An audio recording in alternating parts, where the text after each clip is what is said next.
devil's bed. Does this fragrance live up to its name? Hello, welcome back to Seldomly Often. I'm Daniel. Today we're talking fragrances, and this is a practical review of Serge Lutens' La Couche du Diable. These reviews are for fragrances I have a lot of experience with, multiple wears in many situations, and are meant to give you a general idea of what it feels to wear the fragrance. As per usual, I'll do a lot of research before buying fragrances, but I don't really like to go into details about notes and accords, as I don't think it helps the end user. I'd rather talk about the wear experience as a whole. Today we're talking about another Serge Lutens, one of my favorite brands ever, one of the most underrated brands ever, at least by the new modern Fragcom. This one here is one of the later releases from the brand. It's from 2019. The brand was arguably already in its decline in popularity, I would say, again, relatively. And the Couche du Diable is one of those fragrances that really doesn't get a lot of buzz and no one really talks about. And to be honest, as much as I don't like to say that I'm following the hype, because I'm not, I usually go against it, I am influenced by what is talked about. And I actually never heard about La Couche du Diable until relatively recently. I purchased this in a haul. I was bidding on a fragrance bundle, of which a couple fragrances I was really interested in, and this one just happened to be in there. So it was a happy coincidence. Obviously, I recognized the brand. Obviously, I looked it up, and I thought, hey, this could be cool. And that actually reinforced my bid, given the fact that, again, this is a quite unpopular fragrance. And although Serge Lutens is criminally underpriced right now to the benefit of the users, this fragrance is still one of the more expensive in the range comparatively. Due to me liking very strong, very bold, and very dark fragrances, as soon as I saw the color of the liquid, even in pictures, I was immediately excited. Yes, the color of the liquid here is one of the darker ones from the Serge Lutens line. It does sort of reflect the scent profile, but we'll get to that later. All I want to say now before the presentation, before diving into the scent profile, is that La Couche du Diable is a pretty unique fragrance, especially in the way it wears. There's something about it that really reminds me of a fever dream or like a bad dream or something like that, where while you're in the dream, it's very intense, very emotional. And as soon as you wake up, you almost start forgetting the contents of the dream itself. And the fragrance fades away in this very elegant, unobtrusive manner. I also mentioned this in my other Serge Lutens video, the one where I review Ambre Sultan. To me, Serge Lutens really rivals the high-end private lines from the most popular designers. The perfumes from the Dior, Chanel, Armani, and even Saint Laurent private lines all have this characteristic of being relatively simple, but also quite elegant and refined. And Serge Lutens really encapsulates that kind of concept. At the same time, though, I think that the quirkiness of Christopher Sheldrake, the in-house perfumer for Serge Lutens, really comes across and really comes out. And a lot of the themes that come along in the Serge Lutens fragrances are dark, moody, very atmospheric, sometimes even musky, even sensual. Thankfully, Serge Lutens as a brand is very accessible. As I mentioned, they're criminally underpriced. For whatever reason, at discounters, you can get these 50 ml bottles of Serge Lutens starting at about $60, which is an absolute steal considering the quality of the fragrances and just the fragrance type. They're very unique and very appealing. These could be the ultimate accessible and unique entry to higher end fragrances and niche houses. And I wish a lot of more fragrance channels would talk about Serge Lutens. Before getting into the scent profile, let's touch upon the presentation. This is pretty simple for Serge Lutens. The presentation, at least for this type of bottle, is very utilitarian, very straight to the point, and very affordable. It doesn't really scream expensive, and it's not meant to be expensive. These bottles are, I think they look cool because they are vertical, they're quite thin. The 100 ml, I think that they maintain the same thinness, but are just taller. So it's definitely a unique look. The labeling though, although well stuck on and straight, it's this paper-like label, feels kind of cheap to the touch. The cap is also kind of cheap. It's this very simple, basic plastic cap that slides on. The atomizer and the atomizer action on the Serge Lutens are good. It's nothing to write home about, but they are above average, I would say, especially considering the price. Let's give it a couple sprays. I actually wore this as my scent of the day, by the way, and I'll get to that in a sec. One thing about the presentation is that similarly to Profumum Roma, if you watched that review recently, these fragrances come with a screw-on cap. And in the box, when you purchase these, the atomizer comes separately. So you have to take off this round screw-on cap, put on the atomizer, and then the atomizer comes on with its own cap. I'm not really sure why this is. It might be due to the fact that the house would like to encourage you to use it as a splash fragrance, or at least give you the opportunity to do so.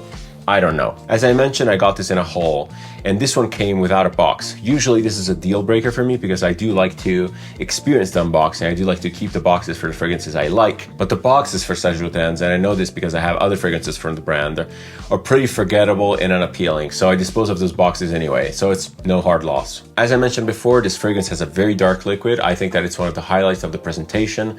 I really like fragrances with a dark liquid, although it has no effect on the smell. It actually might even be a detriment because if you spray this on light clothes, it might even stain, but there's something about looking at a liquid color and knowing that it's like potent and reflecting of maybe the potency and the vibe of the fragrance, that it's just cool. I'm a kid in that way. I like colors, I like food coloring, and you're gonna always find me choosing the blue drink. So yes, presentation, I really can't complain. It's very utilitarian, functional, very unapologetic.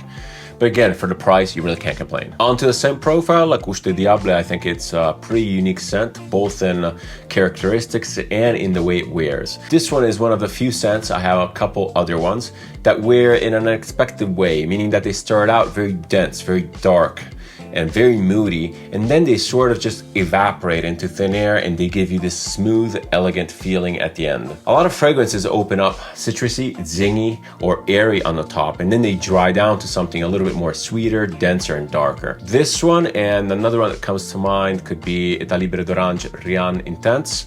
They wear it in the opposite way, start out very dark, and then they clean up later. And this is actually an important point because, as I usually say, you end up wearing the dry down of the fragrance. And when purchasing a fragrance, you have to be very cautious about the dry down because it's usually the longest phase of the fragrance wear. And what ends up happening in a situation like this, where the opening notes, maybe the top notes, are these very deep, dark, atmospheric ingredients, is that the wear experience almost reverses. The opening for this lasts a really long time compared to the dry down. And the dry down, especially for this fragrance, is almost like a quick fleeing closing act. If I were to quickly describe the scent profile for La Couche de Diable, I would say it's a very dark, syrupy amber. And this is actually quite unique because it sets it aside from all the other ambers in the market, all the other ambers that are part of that huge family I was talking about when I talked about Ambre Sultan, and it's very different from Ambre Sultan as a whole.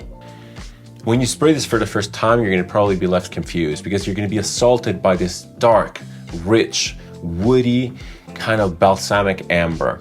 And it's very dense, it's very thick, it's almost molasses-like. It feels like it has almost like a tar consistency to it, a very oily, almost like a diesel or petroleum type thing going on. It's very dense, it's very dark, and the liquid color perfectly reflects that opening feeling of it. The opening of this fragrance projects very loudly. It's very in your face. The sillage completely encompasses you and you're very much overwhelmed. I love it. I think it's beautiful. I don't think it's nearly as challenging as you might think, but I'm very used to challenging scents, so there's that. Apparently, and I checked the notes for this, the ingredients that are responsible for this very thick opening are oud and labdanum, or maybe even cistus. I can't really tell those ingredients apart. This is definitely not your Middle Eastern skanky oud, and it's not even something like your westernized, very clean oud. I don't really know what type of oud is in here. I doubt it's real given the price, but it might be one of those recreation of the Gasolini oud Accords or something like that. But it comes across very smooth because of the way it's mixed in with the amber and the labdanum. This wave of darkness that you get in the opening with its beautiful sillage, it's very dense, but at the same time, it's also very 3D. You almost feel like there's a tangible scent bubble around where you sprayed it. And when you get your nose in there, it almost smells like a dense fog. It's beautifully overwhelming. It's not, again, not that challenging. It's just so addicting. I mentioned in the opening that this almost reminds me of a fever dream or like a bad dream of sorts because the opening is so intense. It's so loud, but out of nowhere, it just snaps and you're out of it. And when you're out of the opening, the scent becomes incredibly subtle and elegant. It wears in a very delicate way. You can start picking up maybe florals, you can start picking up some citruses. It's very powdery and very unobtrusive. It's not incredibly long lasting. I get about 6-ish hours of wear, of which 2 are this beautiful dense opening. And then out of nowhere, you transition into this powdery, citrusy, there's a little bit of a mandarin type thing, maybe tangerine or something like that. I can't remember.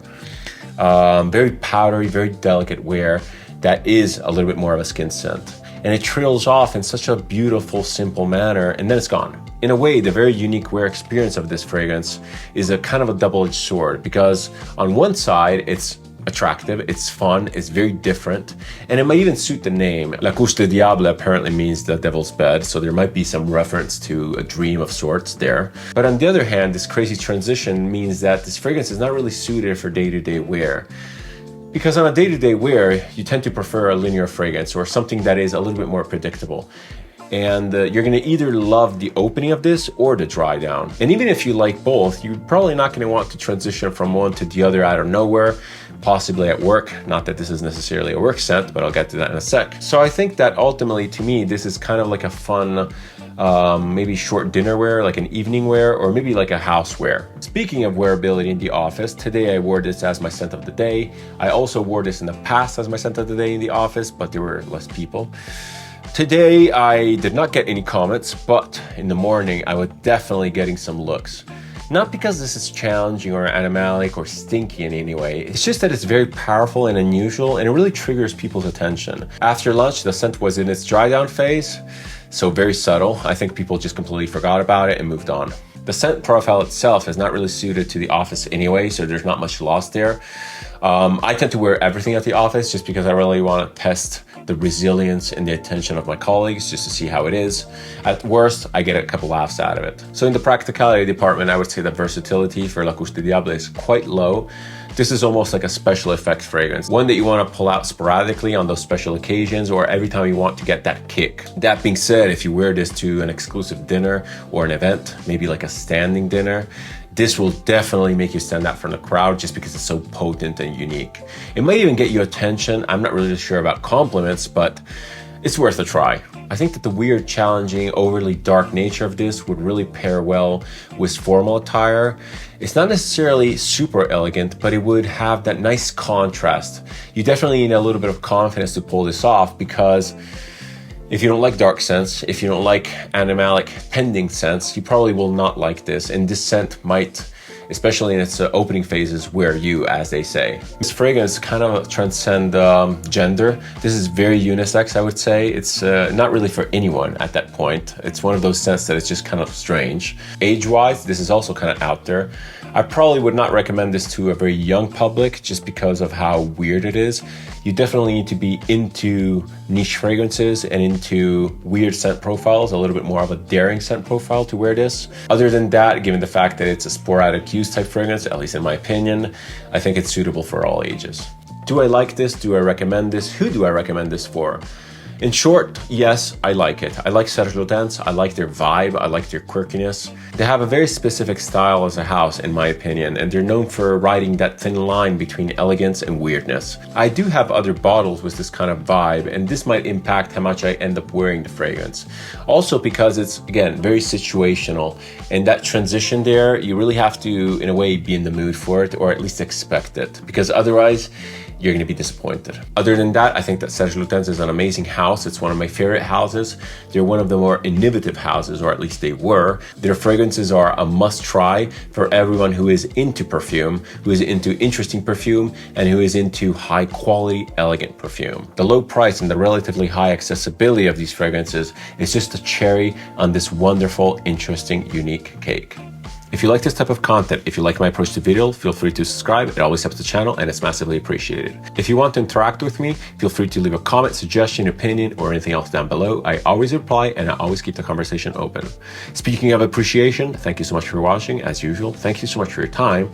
Never taken for granted. See you in the next video. Many more to come. Cheers.